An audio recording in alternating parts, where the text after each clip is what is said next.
Namun tepat ketika handuk menutupnya, tiba-tiba ada sesuatu yang terdengar di luar sana. Suaranya terdengar pelan seperti desahan, namun terdengar jelas seperti seseorang yang menempelkan mulutnya tepat di dekat pintu dan berbicara padaku dari arah luar. "Hei!" Dia hanya mengucapkan satu kata, namun hal itu cukup untuk membuatku membeku. Seketika tubuhku kembali terdiam. Apa yang terjadi kemarin malam yang sempat terlupakan ketika aku bekerja, kini kembali memenuhi pikiranku. Apalagi ketika tubuhku terdiam dan tidak bisa melakukan apa-apa. Handuk yang menutupi cermin tiba-tiba jatuh ke lantai dan seketika membuatku bisa melihat pantulan dari cermin tersebut. Sontak aku langsung memalingkan wajahku ke arah cermin dan di sana terlihat sebuah pantulan pelan wajahku yang ketakutan. Namun kali ini ada sesuatu yang lebih parah dan membuatku semakin ketakutan. Karena di sana terlihat ada bayangan lain yang ada tepat di belakangku. Bayangannya lebih jelas dari sebelumnya.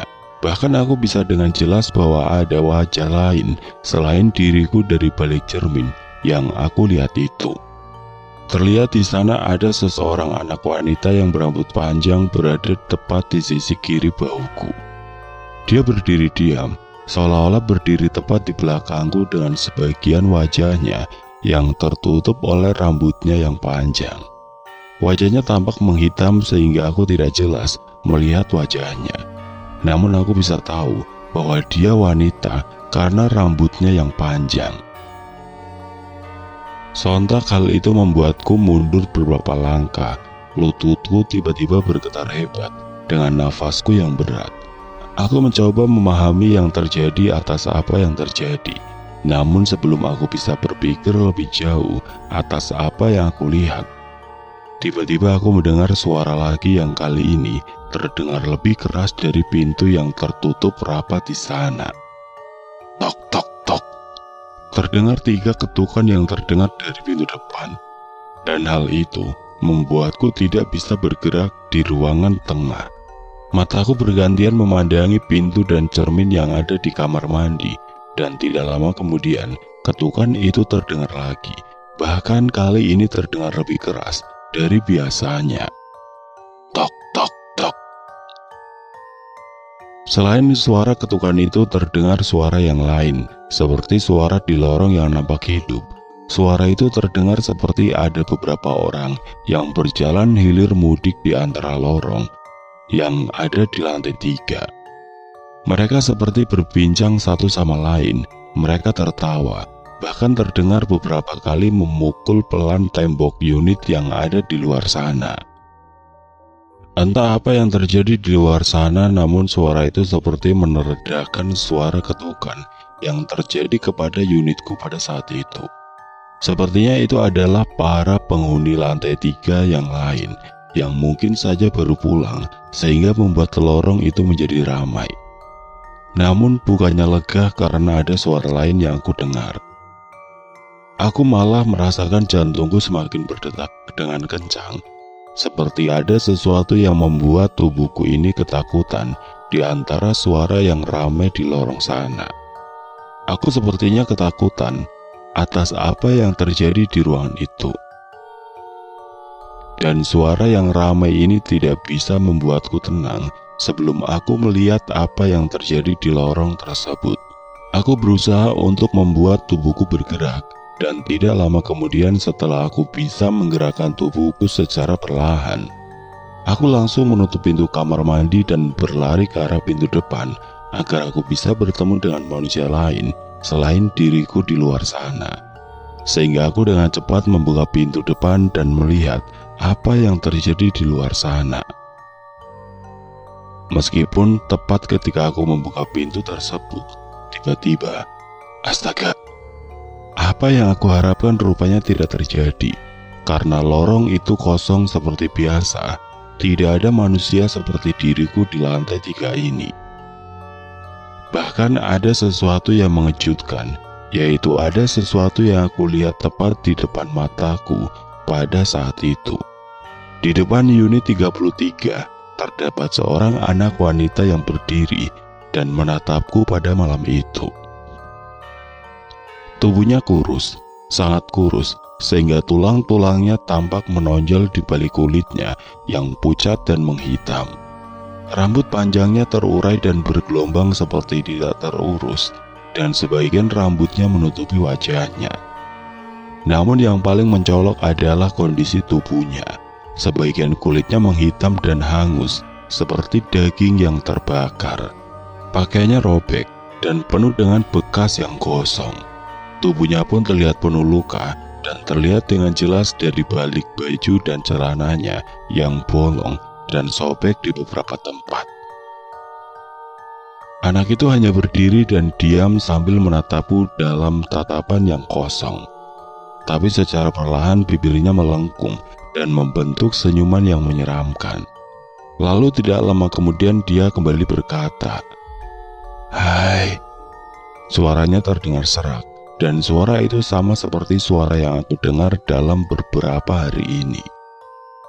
"Terima kasih sudah menemaniku di lantai ini. Aku tidak kesepian lagi sekarang." Dan tiba-tiba mengangkat tangannya yang nampak hangus hingga ke ujung jari. Sebagian daging di tangannya tampak mengelupas, memperlihatkan tulang yang ada di antara daging yang sudah hangus terbakar, dan seketika membuatku jijik dan merinding di saat yang bersamaan. Aku mundur secara perlahan, tubuhku mendadak kaku, nafasku terasa berat, seperti ada yang menekan dadaku pada saat itu. Namun sebelum aku bisa melarikan diri darinya, tiba-tiba sesuatu terjadi kepadaku. Tepat di belakang anak itu, unit 33 yang tadinya gelap, mulai muncul cahaya secara perlahan. Sebuah titik api kecil mendadak muncul di sekitar pintu, merambat ke dinding dan lantai, sehingga membakar apapun yang ada di dalamnya. Api itu secara perlahan mengelilingi anak itu yang berdiri di depan pintu, dan tidak lama kemudian kobaran apinya semakin besar dan menutupi tubuh anak tersebut. Anak itu tidak menunjukkan tanda-tanda kesakitan, dan hanya berdiri di sana dengan kobaran api yang mengelilinginya. Bahkan dia hanya tersenyum dengan senyumannya yang menyeramkan. Aku ingin menjerit atas apa yang kulihat, namun suara itu tersangkut di tenggorokanku. Api terus menjalar dalam sekejap, dan seluruh unit 33 yang letaknya persis di depanku terbakar hebat. Asap pekat berwarna hitam kini memenuhi lorong, dan hal itu membuatku menutup hidungku karena aromanya yang begitu kuat. Aku tidak bisa mundur dan berlari dari kobaran api itu. Dan anehnya, api tersebut tidak menyambar ke unit lain yang ada di sebelahnya. Aku hanya bisa melihat anak itu perlahan-lahan terbakar habis di tengah kobaran api yang mengelilinginya, hingga akhirnya dia lenyap dalam panasnya api yang membakar tubuhnya.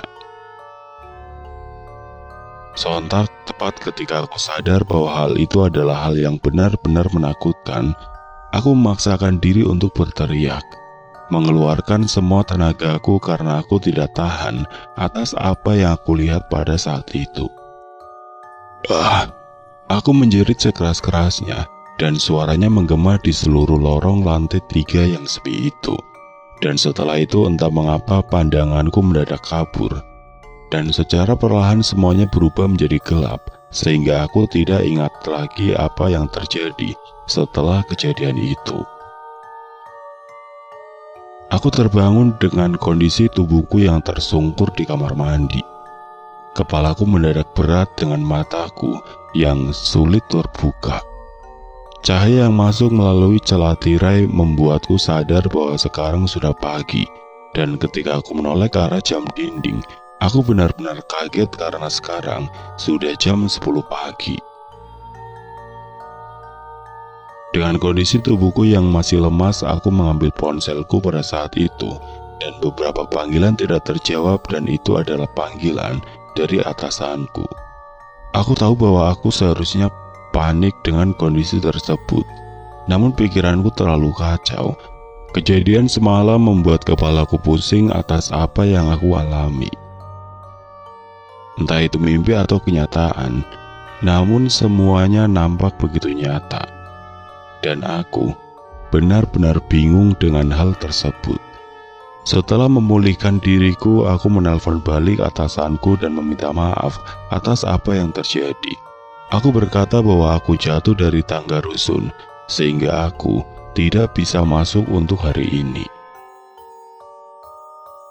Setelah menutup telepon, aku duduk di kasur, mencoba memahami atas apa yang terjadi kepadaku semalam. Setelah berpikir sejenak, aku memutuskan untuk menelpon Pak Iwan yang merupakan pemilik dari unit ini. Mungkin dia tahu sesuatu dengan apa yang terjadi padaku dan apa yang aku lihat di dalam mimpi itu. Aku beberapa kali menelponnya dan beberapa kali pula dia tidak mengangkat teleponku. Hingga akhirnya setelah menunggu setengah jam, baru Pak Iwan menghubungiku kembali. Dan dia meminta maaf bahwa dia pada saat itu sedang di jalan dan tidak mendengarkan dering telepon dari HP-nya. Awalnya aku ingin langsung membicarakan tentang apa yang terjadi di unit ini, namun belum sempat aku berkata kepadanya. Tiba-tiba dia berkata kepadaku, "Pasti adik mau minta uang sewa itu kembali ya," katanya dengan nada yang pasrah. Aku mendadak terdiam dan terkejut dengan responnya. Kata-katanya membuat aku semakin berpikir atas unit yang aku tinggali ini. Kenapa dia berkata seperti itu? Apakah dia tahu atas apa yang aku alami? Namun aku kembali menjawab dengan nada yang berbeda. "Bukan Pak, aku hanya ingin tahu tentang lantai 3 ini, karena kemarin aku mengalami kejadian yang tidak mengenakan."